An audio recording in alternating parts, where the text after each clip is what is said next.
Co-powered by Anmol biscuits. Anmol butter biscuit, इतना buttery कि दिल पिघल जाए। और फिक्र आपकी में अब शुरुआत करते हैं उस पहली खबर से जो कि आपको शायद हैरान करे और सोचने पर मजबूर करे कि क्या ये एक सोच में यू टर्न है। किसकी? मुख्यमंत्री ममता बनर्जी की। शुरुआत आज की सबसे बड़ी खबर से करते हैं। Lady doctor rape murder case में विरोध झेल रही ममता बनर्जी ने अब से कुछ देर पहले कहा कि वो इस्तीफा देने के लिए तैयार हैं। कोलकाता रेप मर्डर केस के मामले में आंदोलन कर रहे जूनियर डॉक्टर और ममता बनर्जी की सरकार के बीच ठन गई है। Lady doctor rape murder case में न्याय की मांग पर जूनियर डॉक्टर हड़ताल और प्रदर्शन कर रहे हैं। आज ममता बनर्जी के साथ उनकी बैठक थी। आंदोलन कर रहे जूनियर डॉक्टरों को सीएम दफ्तर बुलाया गया था, लेकिन बातचीत शुरू नहीं हो पाई। तब ममता बनर्जी ने अपने दफ्तर में एक प्रेस कॉन्फ्रेंस की। अब क्यों नहीं बातचीत शुरू हो पाई, हम आपको आगे बताने वाले हैं, ध्यान से देखते रहिए। ममता बनर्जी ने जो प्रेस कॉन्फ्रेंस की उसमें उन्होंने कहा कि मुझे कुर्सी नहीं चाहिए, मैं लोगों की खातिर इस्तीफा देने को तैयार हूं। ममता ने कहा मुझे मुख्यमंत्री का पद नहीं चाहिए। उन्होंने आम लोगों से दोनों हाथों को जोड़कर माफी मांगी और डॉक्टरों से काम पर लौटने की अपील की। ममता ने कहा कि बिना इलाज 27 लोगों की मौत हो गई, जबकि 7 लाख लोग चिकित्सा सुविधा से वंचित हैं। ওরা বিচার চায় না, ওরা চায় চেয়ার। আমি মানুষের স্বার্থে এমনকি নিজে পদত্যাগ করতেও রাজি আছি। আমার মুখ্যমন্ত্রীর পদ চাই না, কিন্তু আমি চাই মানুষ বিচার পাক, তিলোত্তমা বিচার পাক আর সাধারণ মানুষ চিকিৎসা পাক। ওরা বিচার চায় না, ওরা চায় চেয়ার। আমি মানুষের স্বার্থে এমনকি নিজে পদত্যাগ করতেও রাজি আছি। আমার মুখ্যমন্ত্রীর পদ চাই না, কিন্তু আমি চাই মানুষ বিচার পাক, তিলোত্তমা বিচার পাক আর সাধারণ মানুষ চিকিৎসা পাক। दरअसल ममता से वार्ता के लिए जूनियर डॉक्टरों का 30 सदस्यीय दल सीएम ऑफिस तो पहुंचा, लेकिन प्रदर्शनकारी डॉक्टर बातचीत के लाइव टेलीकास्ट पर अड़ गए। अब ये लाइव टेलीकास्ट होना चाहिए नहीं होना चाहिए, इसको मैं आपको आगे बताऊंगा। प्रशासन ने इससे इनकार कर दिया। लाइव टेलीकास्ट के मुद्दे पर गतिरोध बना रहा और वार्ता शुरू नहीं हो पाई। यह तस्वीर सीएम दफ्तर की है, जहां एक बड़े से हॉल में जूनियर डॉक्टरों के प्रतिनिधिमंडल से बातचीत के लिए कई कुर्सियां लगाई गई थी। वहां ममता बनर्जी कुछ अधिकारियों के साथ बैठी नजर आई। कैमरे भी लगाए गए थे। ममता सेंटर में लगाई गई कुर्सी पर बैठी थी। मीटिंग हॉल में ममता के अलावा हर तरफ खाली कुर्सियां ही दिख रही थीं। कुछ कैमरे भी लगे थे। खाली कुर्सियों के बीच वो अपने दफ्तर में 2 घंटे 10 मिनट तक इसी तरह इंतजार करती रही, लेकिन जूनियर डॉक्टर बातचीत के लिए तैयार नहीं हुए। तब जाकर ममता बनर्जी ने प्रेस कॉन्फ्रेंस की। ममता का कहना है कि सीबीआई इस मामले को देख रही है, वो वीडियो रिकॉर्डिंग के लिए तैयार हैं, लेकिन लाइव स्ट्रीमिंग नहीं हो सकती। अगर सुप्रीम कोर्ट इजाजत दे तो लाइव स्ट्रीमिंग की जा सकती है। सुप्रीम कोर्ट ने 3 दिन पहले जूनियर डॉक्टरों को हड़ताल वापस लेने का निर्देश दिया था, लेकिन डॉक्टर टस से मस नहीं हुए। इसमें इंटरेस्टिंग बात क्या है, अब इस पर जरा आप गौर करिएगा। इंटरेस्टिंग बात यह है, जब मैंने बात की सुप्रीम कोर्ट के कुछ वरिष्ठ लॉयर से कि क्या सीबीआई जांच के दौरान लाइव स्ट्रीमिंग नहीं हो सकती, तो उनका क्या कहना था? उनका कहना था ये दोनों ही तर्कसंगत नहीं है। पहला तो लाइव स्ट्रीमिंग की मांग नहीं की जानी चाहिए, क्योंकि क्लोज डोर मीटिंग जो होती है ये एक तरीके से आरटीआई की तरह है, एक तरीके से आरटीआई की तरह, और उसका पब्लिक ब्रॉडकास्ट नहीं किया जा सकता। और दूसरा, इसको मना करने के तरीके में यह कहना क्योंकि सीबीआई इंक्वायरी चल रही है इसलिए नहीं कर सकते, वो भी तर्कसंगत नहीं है। खैर, ममता का इस्तीफे वाला बयान तब आया जब आज ही उनकी पार्टी के सांसद जवाहर सरकार ने राज्यसभा से इस्तीफा सौंपा। आरजीकर मेडिकल कॉलेज मामले में अपनी ही सरकार के रवैये से वो नाराज थे। अब ममता बनर्जी के बयान के बाद कल सभी अस्पतालों में जूनियर डॉक्टर ने हड़ताल की घोषणा की है। बीजेपी आरोप लगा रही है कि डॉक्टरों का दल सीएम से मिलने गया, लेकिन मुख्यमंत्री डर गई, इसीलिए उन्होंने लाइव स्ट्रीमिंग की इजाजत नहीं दी।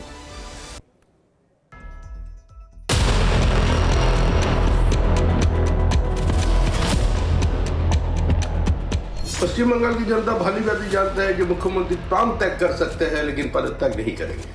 अगर कर भी दिया तो नेक्स्ट चीफ मिनिस्टर कौन बनेगा? उसका परिवार से बनेगा, बागडोर उन्हीं का हाथ पे रहेगा। हम लोग विश्वास करते हैं कि ये सोचे समझे नाटक है। जनता ये नाटक समझते हैं। The Home Minister has failed in her responsibility maintain law and order, and ensure that there is rule of law in the state. The Home Minister happens to be the Chief Minister. The Chief Minister is protesting instead of protecting. Who is the Lady Magma of Bengal? हाँ, वो एक काम करे, कल सुबह की खुशखबरी के साथ हम शुरुआत करें कि कल सुबह वो एटलीस्ट स्वास्थ्य मंत्र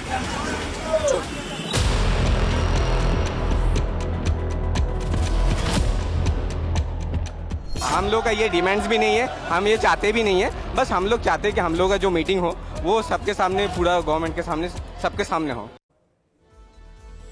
अब सवाल है कि ऐसी क्या स्थिति बनी कि ममता बनर्जी ने इस्तीफा देने तक की बात कह दी। वो ममता बनर्जी जिनके पास बंगाल में इतना बड़ा बहुमत है, वो अपनी कुर्सी छोड़ने की बात क्यों कह रही हैं? देखिए, पॉलिटिकल पंडित मान रहे हैं कि ममता बनर्जी का विक्टिम कार्ड हो सकता है। ममता को बैकफुट पर देखकर उनके समर्थक डॉक्टरों के खिलाफ उकसावे में आ सकते हैं। ममता का यह कहना कि जिनको इलाज नहीं मिल रहा है उनके साथ अन्याय नहीं होने देंगे, आम लोगों में यह नैरेटिव प्रदर्शनकारी डॉक्टरों के खिलाफ जा सकता है। ये एक तरह से संकेतों में ममता की चेतावनी भी है कि अगर डॉक्टर काम पर नहीं लौटे तो उनके खिलाफ कार्रवाई हो सकती है। पेश है अनमोल बटर बेक बिस्किट्स, इतना बटरी कि दिल पिघल जाए। खैर, अब अगली खबर की ओर रुख करते हैं। आज फिक्र का फोकस प्रधानमंत्री मोदी के 30 सेकंड का एक वीडियो भी। ये एक ऐसा वीडियो है जिस पर पिछले 24 घंटों से मूसलाधार राजनीति हो रही है। हमने आपको इसी शो में यह वीडियो दिखाया था, अगर आपको याद होगा। 30 सेकंड के इस वीडियो में पीएम मोदी भगवान गणेश की पूजा करते दिखाई दे रहे हैं। उनके हाथ में आरती की थाली है। इस वीडियो में आप प्रधानमंत्री के ठीक बगल में सुप्रीम कोर्ट के मुख्य न्यायाधीश डीवाई चंद्रचूड़ को भी देख सकते हैं। वो अपने दोनों हाथों को जोड़कर बप्पा की आराधना करते दिख रहे हैं। गणेश उत्सव के मौके पर देश के प्रधानमंत्री और सुप्रीम कोर्ट के मुख्य न्यायाधीश की एक साथ पूजा करने वाली यह तस्वीर अनोखी है। यह इसलिए भी विशेष है क्योंकि सीजीआई ने खुद दिल्ली में अपने आवास पर प्रधानमंत्री को गणपति की पूजा में शामिल होने का निमंत्रण भेजा था। पीएम मोदी ने सोशल मीडिया प्लेटफॉर्म एक्स पर अंग्रेजी और मराठी दोनों भाषाओं में इसके बारे में जानकारी दी और लिखा कि भगवान गणेश का आशीर्वाद सभी पर बना रहे। आप इस वीडियो को ध्यान से देखेंगे तो पाएंगे कि पीएम मोदी पूजा के समय महाराष्ट्र की पारंपरिक वेशभूषा में थे। उन्होंने पूजा के दौरान मराठी टोपी भी पहनी हुई थी। यह तस्वीर जब सामने आती है तो बीजेपी और पार्टी समर्थकों को बहुत अच्छी लगती है, लेकिन उद्धव गुट वाली शिवसेना को बहुत बुरी लगी। बीजेपी के कई और विरोधियों ने पीएम मोदी और सीजीआई की एक साथ में गणपति पूजा को राजनीतिक चश्मे से देखना शुरू कर दिया। उद्धव गुट के संजय राउत विरोध करने के लिए सबसे पहले सामने आते हैं। उन्होंने एक्स पर कई पोस्ट लिखे। एक में लिखा, भैया क्रोनोलॉजी समझिए, ये असंवैधानिक सरकार ऐसे ही चलती रहेगी। हे न्याय के देवता, क्या आप ये देख रहे हैं? इसके बाद कुछ और सवाल दागे और लिखा कि अगर संविधान का संरक्षक राजनेताओं से मिलता है तो लोगों के मन में संदेह पैदा कर सकता है। महाराष्ट्र के हमारे मामले की सुनवाई सीजीआई चंद्रचूड़ के सामने चल रही है, इसलिए हमें शंका है कि हमें न्याय मिलेगा।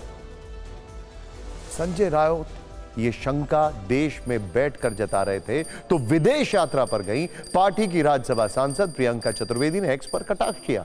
उन्होंने लिखा, और मैं कोट करता हूं, उम्मीद है उत्सव समाप्त होने के बाद सीजीआई महाराष्ट्र में संविधान के अनुच्छेद 10 की घोर अवहेलना पर सुनवाई के लिए थोड़ा फ्री होंगे, अनकोट। पीएम मोदी और सीजीआई की साथ में गणपति पूजा पर जब विपक्ष के ताबड़तोड़ तीर चलने लगे तो बीजेपी भी फौरन हरकत में आ गई। पार्टी की ओर से बीएल संतोष जवाब देने के लिए सबसे पहले सामने आए। उन्होंने एक्स पर उठाए गए सवाल का जवाब भी इसी प्लेटफॉर्म पर दिया। लिखा, कल की एक पूजा और आरती ने देश भर में कई लोगों की नींद, सुबह की वॉक और चाय नाश्ते को बिगाड़ दिया। चूंकि इस मामले को महाराष्ट्र की राजनीति से जोड़कर देखा जा रहा है तो महाराष्ट्र में शिंदे गुट के नेता मिलन देवड़ा ने विपक्ष को जवाब दिया।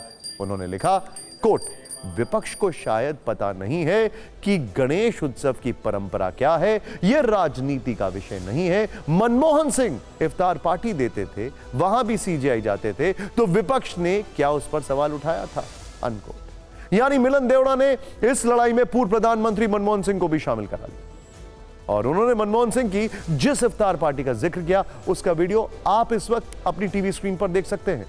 इन सारे बयानों के बाद इन सवालों पर बहस चल रही है कि क्या किसी धार्मिक समारोह में प्रधानमंत्री और सर्वोच्च न्यायालय के मुख्य न्यायाधीश का एक साथ शामिल होना गलत है? क्या वाकई ऐसे धार्मिक समारोह में दोनों की मुलाकात भर से पूरा न्यायतंत्र प्रभावित हो सकता है? इस मुद्दे को लेकर मीडिया के माइक पर कैसे कैसे सियासी शब्दमार चले, जरा सुनिए आप।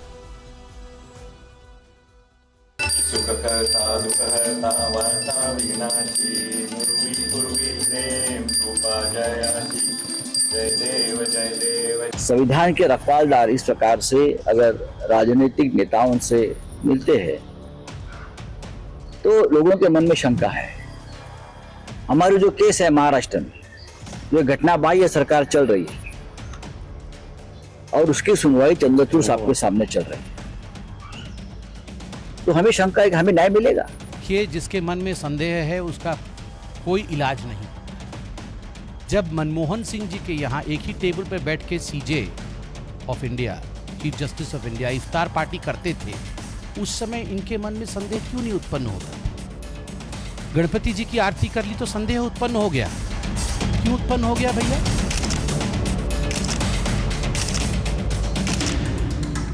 I was really surprised when I saw this clip that was going viral. No public functionary, whoever it may be, should not publicize a private event. I'm sure that maybe the Chief Justice may not have known that this was being publicized. Ganeshotsav के दौरान सभी लोग, हम तो अपने विरोधियों के घर पे भी जाते हैं। हर ऐसे धार्मिक त्योहार में इस पर राजनीतिकरण नहीं किया जाता है। इससे हमारे देश के जो इंस्टीट्यूशंस है वो इंस्टीट्यूशंस को कमजोर करने की कोशिश कर रहे हैं। देखिए, दिलचस्प बात यह है कि इस मुद्दे पर कानून के जानकारों में भी राय बटी दिखी। वरिष्ठ वकील इंदिरा जयसिंह ने सुप्रीम कोर्ट बार एसोसिएशन से पीएम मोदी और सीजेआई चंद्रचूड़ की मुलाकात की निंदा की मांग की, जबकि बार एसोसिएशन के अध्यक्ष और बीजेपी सांसद मनन मिश्रा ने कहा कि इसे गलत तरीके से नहीं देखना चाहिए। वैसे हम आपको स्पष्ट कर दें कि रूल बुक में ऐसा कोई नियम नहीं है कि किसी धार्मिक या सार्वजनिक कार्यक्रम में प्रधानमंत्री और चीफ जस्टिस नहीं मिल सकते, और ना ही ऐसी कोई परंपरा है। बात जहां तक गणपति पूजा की है तो महाराष्ट्र में गणपति पूजा की परंपरा है। Chief justice DY Chandrachud Maharashtra से आते हैं, जहां कोई भी व्यक्ति, चाहे वो किसी पद पर हो, किसी विचारधारा का हो या फिर कोई सामान्य व्यक्ति हो, वो गणपति पूजा करने के लिए किसी के भी घर जा सकता है। इसमें विचारधारा और पद के प्रभाव में आने वाला एंगल नहीं होता है। हालांकि आगे महाराष्ट्र में चुनाव है और राजनीति में हर एक्शन और रिएक्शन पर विरोधी पार्टियों की नजर होती है। शायद इसीलिए पीएम मोदी की गणपति पूजा में धार्मिक से ज्यादा राजनीतिक एंगल तलाशे जा रहे हैं। ओए, जहाँ कैसे खड़ी की? पार्किंग पे तेरा नाम लिखा है और सारा शहर जानता है पार्किंग बंटी की है। तूने यहाँ गाड़ी कैसे खड़ी कर दी? क्या बिस्किट? पेश है अनमोल बटर बेक बिस्किट्स, इतना बटरी कि दिल पिघल जाए। कहीं पार्किंग यार, कहीं पे भी लगा ले। आगे बढ़ते हैं। राजनीति की बात चली है तो चर्चा उत्तर प्रदेश की भी कर लेते हैं, क्योंकि लखनऊ में आज अयोध्या और भ्रष्टाचार का बहुत शोर है। क्या अयोध्या में जमीन घोटाला हुआ? ये हम नहीं कह रहे हैं, बल्कि सवाल अखिलेश यादव के लगाए गए आरोपों के बाद उठाए जा रहे हैं। प्रश्न बहुत गंभीर है। दरअसल दोपहर 12:30 बजे लखनऊ में समाजवादी पार्टी के अध्यक्ष अखिलेश यादव ने प्रेस कॉन्फ्रेंस की। पार्टी के तमाम बड़े नेता उनके साथ थे। अखिलेश यादव के हाथ में कुछ दस्तावेज और फाइलें थीं। इन्हीं फाइलों और कागजों को लहराते हुए उन्होंने यूपी सरकार और कुछ अफसरों और बीजेपी पदाधिकारियों पर गंभीर इल्जाम लगाए। मंच से जब अखिलेश यादव के संबोधन की बारी आई तो वहां भी उन्होंने दस्तावेज और फाइलें मीडिया को दिखाई। इन फाइलों को लहराते हुए अखिलेश यादव ने फिर कहा, अयोध्या में जमीन की लूट हो रही है जिसमें बीजेपी नेता और कुछ अधिकारी शामिल हैं। अखिलेश यादव का दावा है कि बीजेपी के नेताओं ने सेना की जमीन तक को बेच दिया है। अयोध्या के किसानों की जमीन बीजेपी नेताओं को मिली है। घोटाले के लिए रेलवे का अलाइनमेंट बदला जा रहा है। अलाइनमेंट का मतलब है रेलवे ट्रैक की डिजाइनिंग से। आप भी जानते होंगे कि जिन इलाकों से ट्रेन रूट और हाईवे गुजर जाएं, वहां जमीन के दाम कैसे बढ़ने लगते हैं। अखिलेश यादव ने सिर्फ आरोप ही नहीं लगाए, बल्कि उन्होंने इसके सबूत होने के दावे भी किए। शायद फाइल दिखाकर वो यही बताना चाह रहे हैं कि सबूत मिल चुके हैं। और उन्होंने कहा 13,000 एकड़ जमीन पर प्लॉटिंग हो रही है। देश के बड़े उद्योगपति अयोध्या में जमीन ले रहे हैं। जिस जमीन का इस्तेमाल फायरिंग रेंज के लिए था, वहां बीजेपी विधायक वेद प्रकाश गुप्ता जमीन ले चुके हैं। वेद प्रकाश गुप्ता अयोध्या के विधायक हैं। अखिलेश का आरोप है कि बीजेपी के पूर्व विधायक सीपी शुक्ल भी जमीन खरीद चुके हैं। अखिलेश यादव ने अयोध्या घोटाले में क्रोनोलॉजी भी समझाई। उन्होंने दावा किया कि अयोध्या पर सुप्रीम कोर्ट के फैसले के बाद किसानों से सस्ती दरों पर जमीन ली गई और अब उन जमीनों को ऊंची कीमतों पर बेचा जा रहा है। सर्कल रेट बढ़ा दिया गया है। समाजवादी पार्टी का दावा है कि अयोध्या में एक महर्षि महेश योगी ट्रस्ट है जिसने गरीब किसानों की जमीन हड़प ली है। उसी ट्रस्ट में बड़े बड़े अफसर जमीन ले चुके हैं। करप्शन का जिक्र करते हुए अखिलेश ने संकेतों में माफिया और मठाधीश का कनेक्शन बताकर सियासी तापमान बढ़ा दिया है। बीजेपी की तरफ से इन आरोपों का जवाब डिप्टी सीएम ब्रजेश पाठक ने दिया। उन्होंने कहा यह माफिया की मजार पर फतीहा पढ़ने वाले लोग।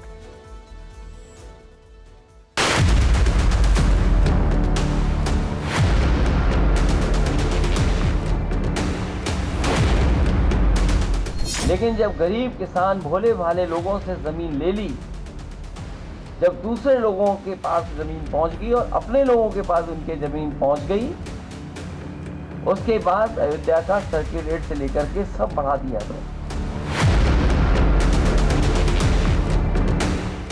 ये तमाम भारतीय जनता पार्टी के पदाधिकारियों की सूची और अधिकारियों ने जिन्होंने जमीन ली है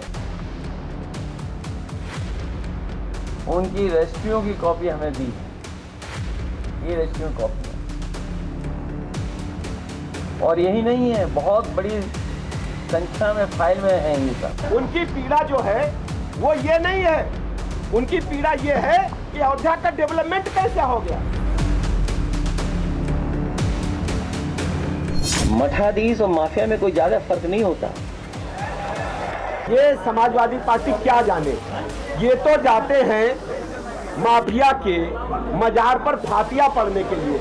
इनको पूजा पाठ से क्या मतलब। ये सब केवल समाजवादी पार्टी लोगों को गुमराह करने का असफल प्रयास कर रही, जो कभी सफल नहीं है। सेना जैसी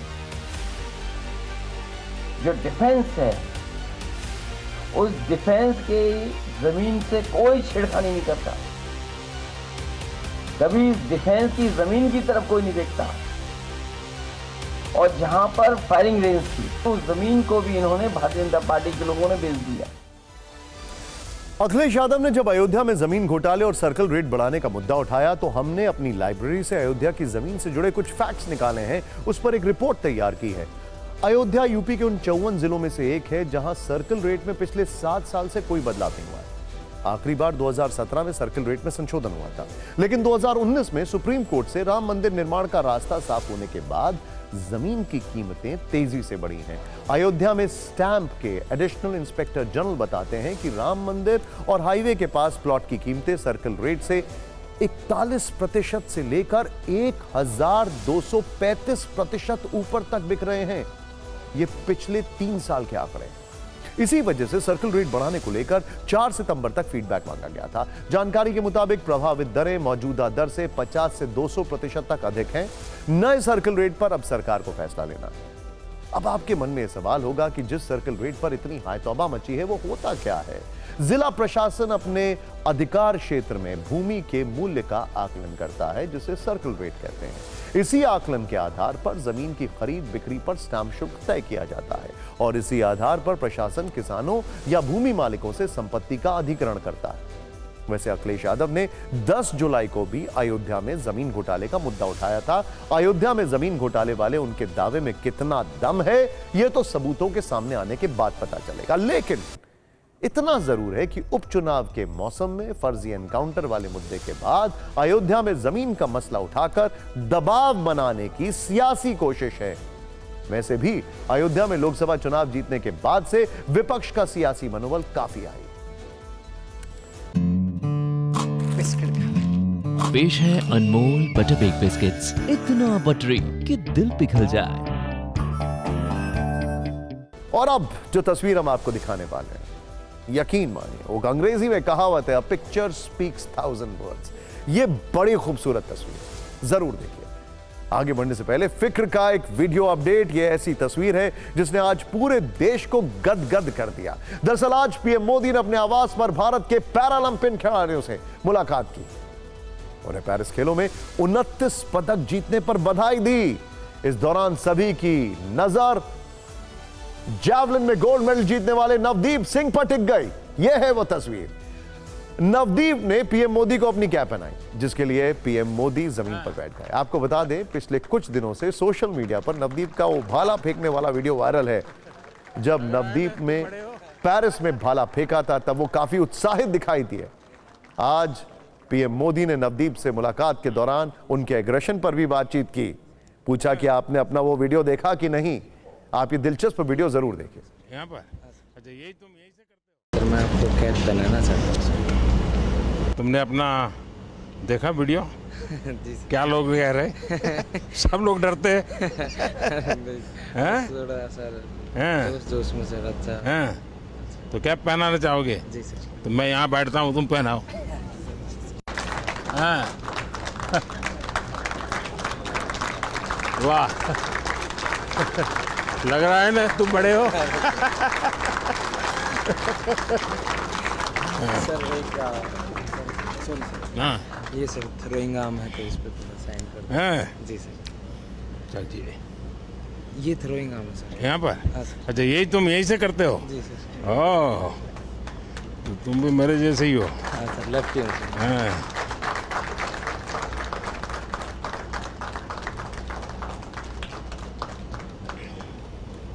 वाह, थैंक यू सर। तो इतने बाद में इतना गुस्सा करके कैसे करते हो?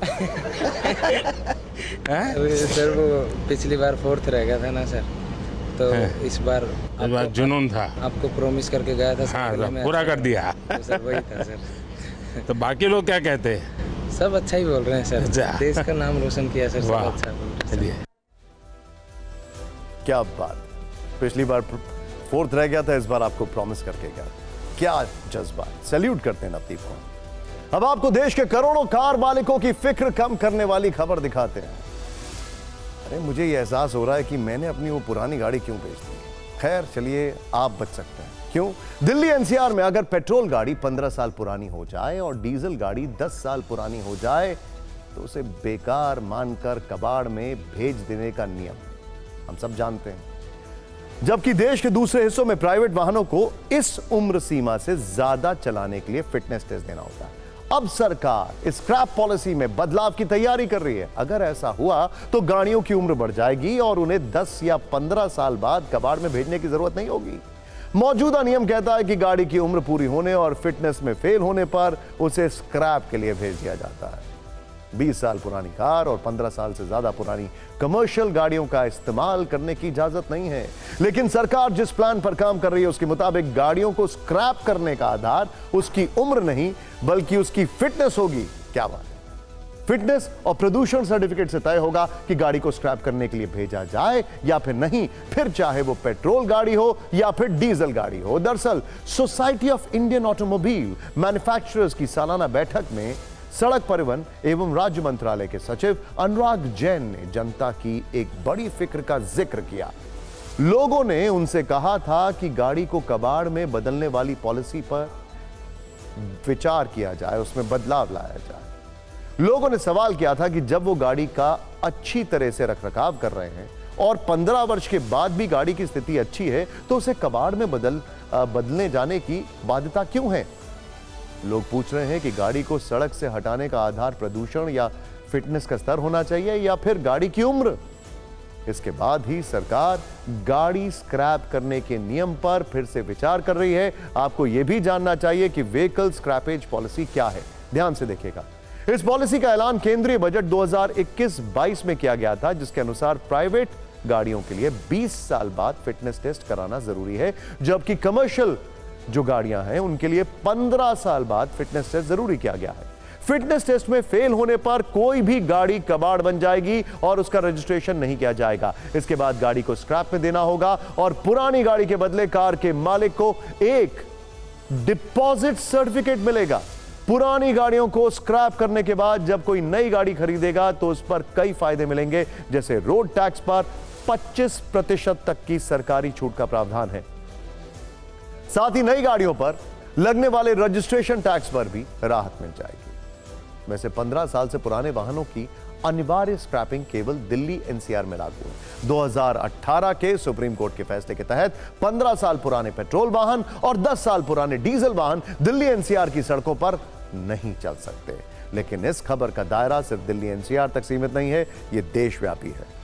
एक रिपोर्ट के अनुसार मौजूदा मानकों के हिसाब से इस वक्त देश में करीब करीब 1.5 करोड़ से ज्यादा गाड़ियां अनफिट हैं और इन अनफिट गाड़ियों को स्क्रैप किए जाने की जरूरत है। जबकि सरकार की तरफ से सर्टिफाइड स्क्रैपेज सेंटर्स में 2023 में सिर्फ 44,000 गाड़ियां स्क्रैप की गई, क्योंकि दावा किया जा रहा है देश में स्क्रैपिंग इंफ्रास्ट्रक्चर पूरी तरह से तैयार नहीं।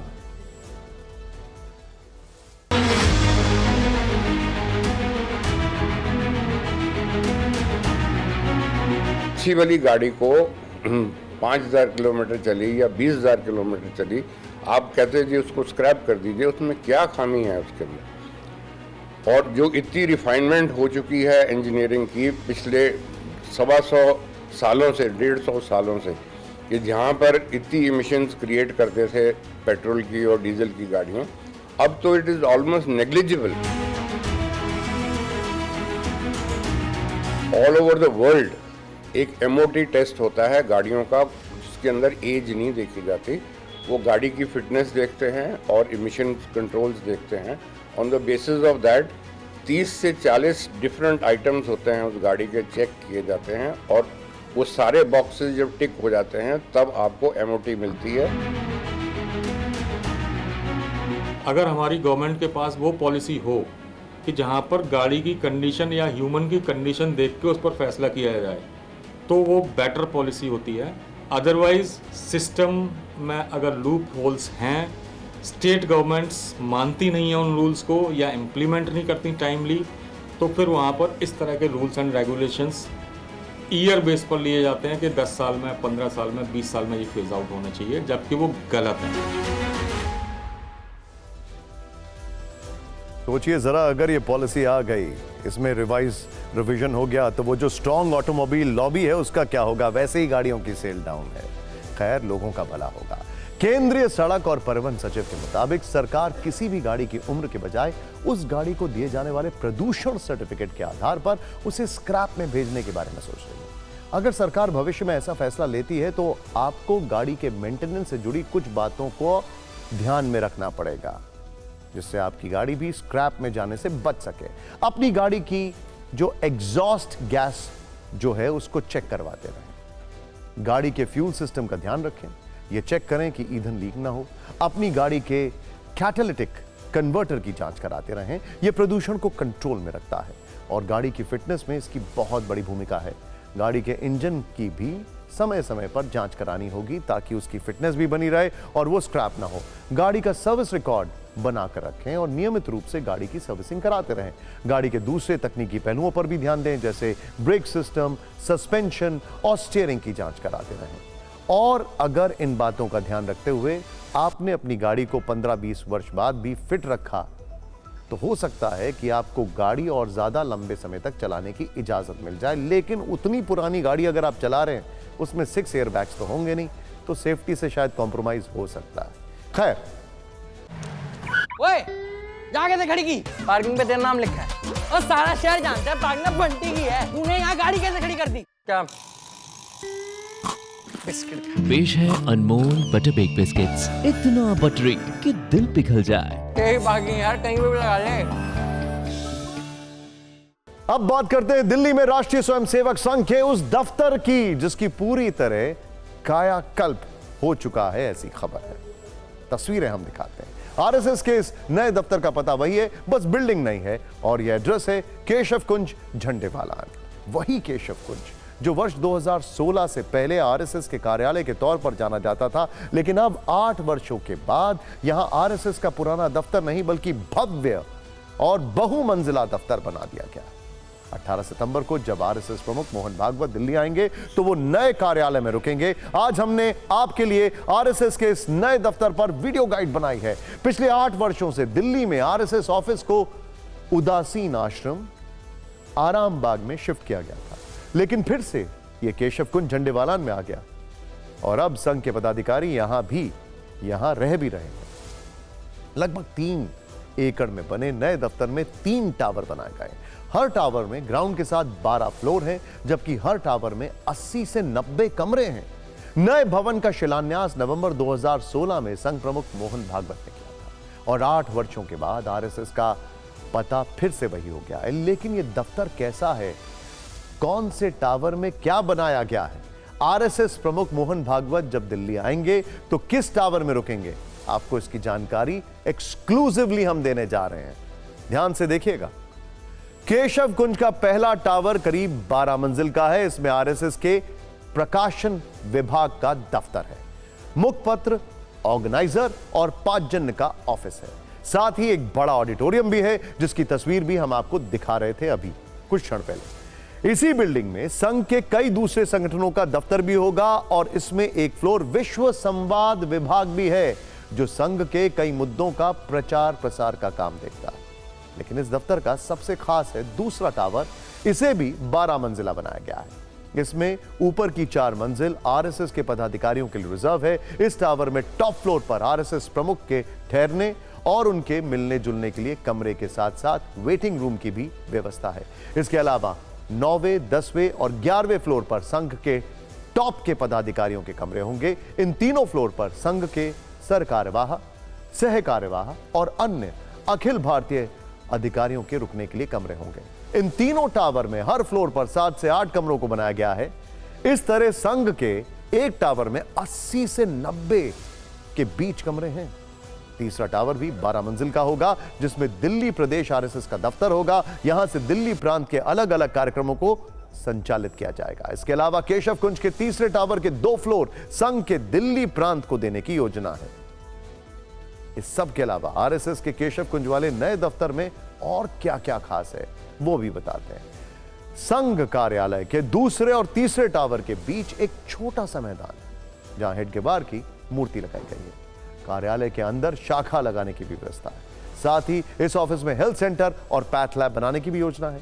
आरएसएस के इस दफ्तर में एक सामग्री भंडार भी होगा। इसके अलावा संघ के साहित्य या दूसरे राष्ट्रीय साहित्य के लिए स्टोर भी बनाया जाएगा। खास बात यह है कि नए कार्यालय में 200 से ज्यादा गाड़ियों की पार्किंग की व्यवस्था है, जबकि पुराने कार्यालय में पार्किंग की दिक्कत होती थी।